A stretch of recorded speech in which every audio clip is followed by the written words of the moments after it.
आदाब, नमस्कार, सत श्री अकाल। मैं उस्मान सैफ़ी। आज की जो ये सच्ची घटना मैं आपको सुनाने जा रहा हूँ, ये सच्ची घटना है महाराष्ट्र के पुणे शहर की।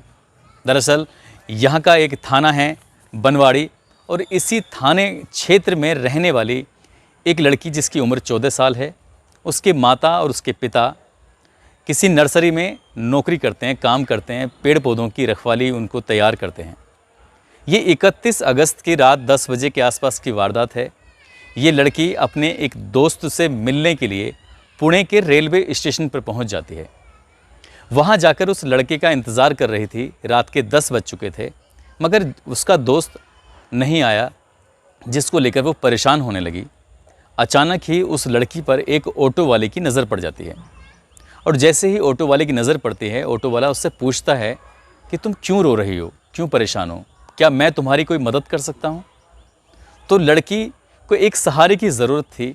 उसे लगा कि शायद ये जो व्यक्ति है, लगभग जिसकी उम्र 30 साल थी, उसने अपनी उस दास्तां को सुना दिया, बता दिया, और कहा कि वो अपने घर वालों की बिना मर्ज़ी के यहाँ रेलवे स्टेशन पर अपने दोस्त से मिलने के लिए आई थी। दोस्त नहीं आया, इसलिए वो परेशान है। इतना सुनने के बाद वो ऑटो वाला वहाँ से चला जाता है, और करीब 10 मिनट के बाद फिर वापस लौट कर आता है। उसने कहा कि जिसका तुम इंतज़ार कर रही थी, दरअसल वो लड़का बाहर खड़ा हुआ है और वो यहाँ आना नहीं चाहता। वो शर्मिंदा है अपनी किए पर, जो लेट हो गया है, इसलिए मेरे साथ चलो और मैं तुम्हें उससे मिला दूँगा। लड़की क्योंकि रो रही थी काफ़ी देर से, उसके पास ना पीने के लिए पानी था, ना वहाँ आसपास उसे पानी की सूद थी। उसने उस ऑटो ड्राइवर ने उसको एक बोतल दे दी और उसका उसने पानी पी लिया। दोनों साथ साथ बाहर तक चल रहे थे। अचानक से लड़की को चक्कर आने लगते हैं, और वो गश खाकर इससे पहले गिरती, वो लड़का उसे ऑटो तक लेके पहुंच जाता है, और उसके बाद उसे जंगल की ओर ले जाता है, जहां ले जाने के बाद उसके साथ बलात्कार करता है। कई घंटे तक उसे अपने साथ रखता है। वो 14 साल की लड़की, उसे कुछ होश नहीं था क्योंकि वो नशे में थी। उसे पानी के रूप में कुछ नशीला पदार्थ पिलाया गया था। इसके बाद जब 2 या 3 घंटे बीत जाते हैं, वो ऑटो ड्राइवर एक लॉज में लेके जाता है।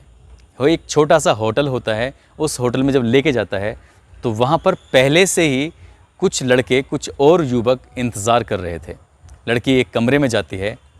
31 अगस्त की रात 10 बजे ये वाक़या शुरू होता है, और उसके बाद होटल में जाने के बाद, लॉज में जाने के बाद, उस लड़की को अंदर कमरे में बंद कर दिया जाता है और उसके पूरे कपड़े उतार दिए जाते हैं, यानी कि उसके बदन पर एक भी कपड़ा नहीं था। अब वो लड़की शर्मा रही है, परेशान है, और उसके साथ पहले ही बलात्कार हो चुका है। धीरे धीरे उसे होश आता है। तब तक उसके साथ लगभग 12 लड़के बारी बारी से रेप कर चुके थे। दिन निकल आता है और दिन भर यही काम चलता रहता है। एक के बाद एक लड़का आता रहता है और ये सिलसिला लगातार चलता रहता है। शाम हो जाती है, यानी कि इस कमरे के अंदर वो लड़की लगभग 24 घंटे तक रहती है, और वो 12 लड़के 24 घंटे तक उसके साथ बलात्कार पर बलात्कार करते रहते हैं। वो भूख से, प्यास से तड़पती रहती है।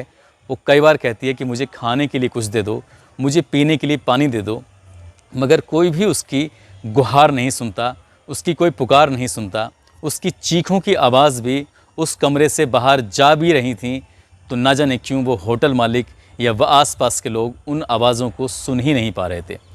ये भी बताया जा रहा है कि उस लड़की को बार बार इंजेक्शन दिया जा रहा था, नशीली चीज़ें दी जा रही थी, जिससे क्या वो शोर न मचा सके। इस बीच उस लड़की ने बार बार रिक्वेस्ट करती रही, माफ़ी मांगती रही, उसे बचाने की गुहार लगाती रही। इन 12 लड़कों में से एक लड़के को दया आ जाती है, और उसके बाद ये लड़का उस लड़की को ले जाकर मुंबई के दादर रेलवे स्टेशन पर छोड़ देता है। अब ये आरोपी बारे के बारे ये फरार हो चुके थे। इन्होंने सोचा कि शायद अब वो लड़की चली जाएगी। दादर रेलवे स्टेशन पर जाने के बाद वहाँ 2 सफाई कर्मचारी मिलते हैं, और 2 सफाई कर्मचारी उस लड़की की हालत को देखने के बाद उसके साथ बलात्कार करते हैं। यानी कि अभी वो उन लोगों से बची थी कि 2 सफाई कर्मचारियों ने भी उसके साथ बलात्कार जैसी घटना को अंजाम दे दिया। दादर रेलवे स्टेशन के सफाई कर्मचारियों ने उसके साथ बलात्कार करने के बाद अपने पास काफ़ी समय तक रखा, और एक ऐसी ट्रेन में बिठा दिया जिस ट्रेन की जो दिशा थी वो उत्तर की ओर जा रही थी। कई सौ किलोमीटर का सफ़र करते करते लड़की चंडीगढ़ पहुंच जाती है। एक कोने में डरी हुई सहमी हुई बैठी रहती है।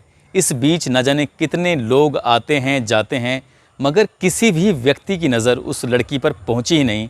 वो बहुत बड़ी परेशानी से गुजर रही थी। उसकी परेशानी किसी को दिखाई नहीं दी। ये भी किसी ने जानने की कोशिश नहीं की।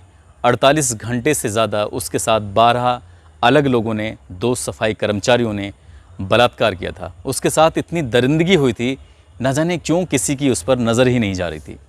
जैसे ही ट्रेन चंडीगढ़ में जाकर रुकती है, एक जीआरपी का पुलिसकर्मी उधर से निकल रहा था। अचानक उस लड़की को देखकर पल भर में समझ जाता है कि कुछ तो गड़बड़ है इसके साथ। वो उस लड़की से कहता है कि तुम परेशान हो, मैं तुम्हारी कुछ मदद कर सकता हूँ। मगर वो लड़की पुरुष जाति के नाम से डरी हुई थी, घबराई हुई थी, क्योंकि वर्दी में भी तो एक पुरुष ही था। उसे लग रहा था कि हो ना हो ये भी उसे ले जाकर उसके साथ बलात्कार करेगा। उस लड़की चंडीगढ़ उतर जाती है, क्योंकि उस ट्रेन का लास्ट स्टॉपेज जो था वो चंडीगढ़ ही था। अब वो रेलवे स्टेशन पर उतर जाती है और डरी सहमी एक जगह बैठी होती है। मगर वो पुलिस वाला बहुत अच्छा इंसान था। उसने CWC यानी चाइल्ड वेलफेयर कमेटी से संपर्क बनाया। वहाँ की एक महिला अधिकारी तत्काल मौके पर पहुँची, उस लड़की को खाना खिलाया, उसे अपने पास बिठाया और घंटों तक उसको दुलारती रही, पुचकारती रही। एक माँ की भूमिका में उस महिला अधिकारी ने उसका कुछ ही घंटों में दिल जीत लिया। दिल जीतने के बाद उसने, लड़की ने अपनी आप बीती बताई और पूरी कहानी घर से निकलने से लेकर और चंडीगढ़ पहुंचने तक की एक एक वाकया जब बताया तो महिला अधिकारी का रो रो कर बुरा हाल हो गया। और साथ ही जो अधिकारी, जो पुलिस वाला था, वो अलग रोते रोते उसका भी बुरा हाल हो गया। बात रोने वाली भी थी। ये किसी भी बेटी के साथ, किसी भी बहन के साथ इतनी भयानक वारदात अगर होती है तो शायद आंसुओं के अलावा और कुछ निकलेगा ही नहीं। निकलेगा तो उन दरिंदों के लिए बद्दुआएं या फिर कानून से सख्त कार्रवाई की मांग की गुहार निकलेगी। उधर जब लड़की अपने घर से अचानक से गायब हो जाती है तो उसके माँ बाप, जो कि बहुत ज़्यादा पढ़े लिखे नहीं थे, उन्होंने वहीं बनवाड़ी थाने में जाकर अपनी बेटी की गुमशुदगी दर्ज कराई। लेकिन पुलिस यहाँ की भी बाकी बहुत अच्छी थी। बनवाड़ी थाने की पुलिस ने आसपास के लोगों से पूछताछ की और धीरे धीरे उसके बारे में जानने की कोशिश की। उसका जो मोबाइल नंबर था उसकी CDR निकलवाई। उस इलाके के जितने भी CCTV कैमरे थे उनके बारे में पता करने की कोशिश की, मगर उस लड़की के बारे में कुछ पता ही नहीं चल रहा था। और पता चलता है तो उसके बाद पुलिस ने बड़े ही गंभीरता से, बड़ी ही शालीनता से इस मामले की बहुत ही खूबसूरती से जांच की है। यानी कि इस पूरी कहानी में पुलिस की जितनी तारीफ़ की जाए उतनी ही कम है। जैसे ही चंडीगढ़ की पुलिस बानवाड़ी पुलिस से कांटेक्ट करती है तो उसके बाद यहाँ से उस लड़की को हवाई जहाज़ के माध्यम से मुंबई लाया जाता है और मुंबई लाने के बाद उसको हॉस्पिटल में एडमिट कराया जाता है। जितना भी स्टाफ है, टोटल के टोटल महिला स्टाफ ही उस लड़की के इलाज में, उसकी खिदमत में, उसकी हर ज़रूरतों को पूरा करने में लगा हुआ है, क्योंकि वो लड़की पुरुष जाति नाम से डरी हुई है, घबराई हुई है। इसके बाद पुलिस ने जो अपने मामले की जांच पड़ताल शुरू की है तो 100 से ज़्यादा CCTV कैमरे को खंगाला गया और खंगालते आखिरकार पुणे के रेलवे स्टेशन पर एक ऑटो जाता हुआ मिलता है। उसी में वो लड़की थी और उसी ऑटो का नंबर उस CCTV में कैद हो जाता है। पुलिस ने उस आरोपी को, जिसकी उम्र लगभग 30 साल थी, उसको गिरफ्तार किया, उसको पकड़ा और एक एक करके जितने भी लोग थे, यानी कि 12 के 12 लोगों को पकड़ा। उसके बाद इस लड़की ने जो बताया था, अपना बयान दिया था, दादर रेलवे स्टेशन का, उन दोनों सफाई कर्मचारियों को भी पकड़ा। फिलहाल पुलिस ने अभी तक इस मामले में 16 आरोपियों की गिरफ्तारी की है, जो इस केस से सीधे तौर पर जुड़े हुए हैं।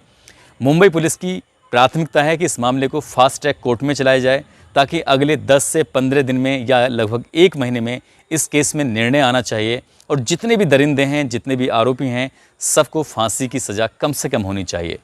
मैं सैल्यूट करता हूं उस पुलिस को जो GRP पुलिस का सिपाही था, और मैं सैल्यूट करता हूं उस महिला को जिसने इस लड़की का दिल जीता, जिसने उन लोगों को हॉस्पिटल तक पहुंचाया। और मैं सैल्यूट करता हूं उस पुलिस को जिसने इस मामले को महज 5 या 6 दिन में ही खोलकर सबके सामने रख दिया। ये कहानी आपको ज़्यादा न्यूज़ चैनलों पर या फिर ज़्यादा अखबारों में देखने को नहीं मिलेगी, क्योंकि मीडिया की जो जिम्मेदारियां होती हैं वो कम पूरी कर रही है। वाकई इस खबर को उठाने की ज़रूरत थी, लोगों को सचेत और जागरूक करने की ज़रूरत थी, उस बेटी को न्याय दिलाने की ज़रूरत थी, जो शायद मीडिया इस मामले में दिलचस्पी नहीं ले रहा है। इस कहानी को सुनाने का उद्देश्य भी किसी को परेशान करना नहीं है, किसी का दिल दुखाना नहीं है, बल्कि आपको सचेत करना है, आपको जागरूक करना है। आप जहाँ भी रहें अपना ख्याल रखें, सुरक्षित रहें। जय हिंद, जय भारत।